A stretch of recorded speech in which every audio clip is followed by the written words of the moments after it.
So for Julia, who is my muse today, I'm going to be highlighting underneath her eyes just to bring a little brightness. But the good thing about these powders is you don't need to use a concealer. You can either use a brush or you can use a sponge. And I'm going to be using a sponge today, and I'm going to show you guys how I bake with this powder. So I always want to make sure I blend out the concealer because most people do use concealer. And I'm going to be baking with a sponge with medium deep. And I'm using this to brighten underneath her eyes. Again, you don't have to use concealer. I could do that for another video for you guys. But we're just going to place this powder on with the sponge and just let it sit a little bit.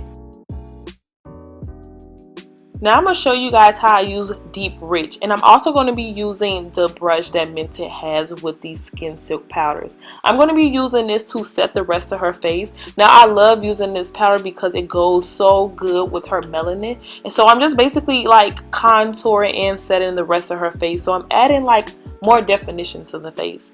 Now that we did that, I'm going to use a clean fluffy powder brush, and I'm just going to brush away that medium deep shade that we used before.